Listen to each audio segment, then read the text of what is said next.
एक बार पिताजी अपनी बेटी को बाजार घुमाने के लिए ले गए। बाजार में तरह तरह की चीज़ें थी। तभी बेटी की नज़र सेब से भरे एक ठेले पर पड़ी। बेटी ने पिताजी से सेब दिलाने के लिए कहा, क्योंकि बेटी बहुत छोटी थी और पिताजी नहीं चाहते थे कि उसकी बेटी इसके लिए जिद करने लगे। इसलिए पिताजी ने तुरंत 2 सेब खरीद लिए। तुरंत ही बेटी ने दोनों सेब अपने एक एक हाथों में ले लिया। उसके पिताजी ने उससे पूछा कि बेटी, क्या तुम मेरे साथ एक सेब बांट सकती हो? ये सुनते ही बेटी ने एक सेब का टुकड़ा खा लिया।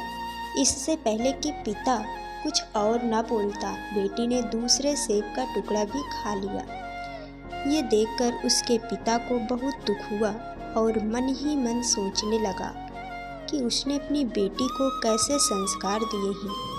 शायद कुछ गलत संस्कार की वजह से उसकी बेटी के अंदर लालच की भावना पैदा हो गई थी। पिता मन में इस प्रकार की बातें सोच ही रहा था कि बेटी ने उसकी तरफ एक सेब बांटते हुए कहा कि पापा, आप ये सेब खाइए, ये बहुत ही मीठा और रसीला है। इस पर पिता को कुछ कहते नहीं बन रहा था। उसे बहुत ही बुरा महसूस हो रहा था कि उसने बिना कुछ सोचे समझे अपनी बेटी के बारे में गलत राय कैसे बना ली। हालांकि वह अपनी बेटी का ये प्यार देखकर बहुत ही खुश हुआ था, लेकिन उसे पछतावा भी हो रहा था।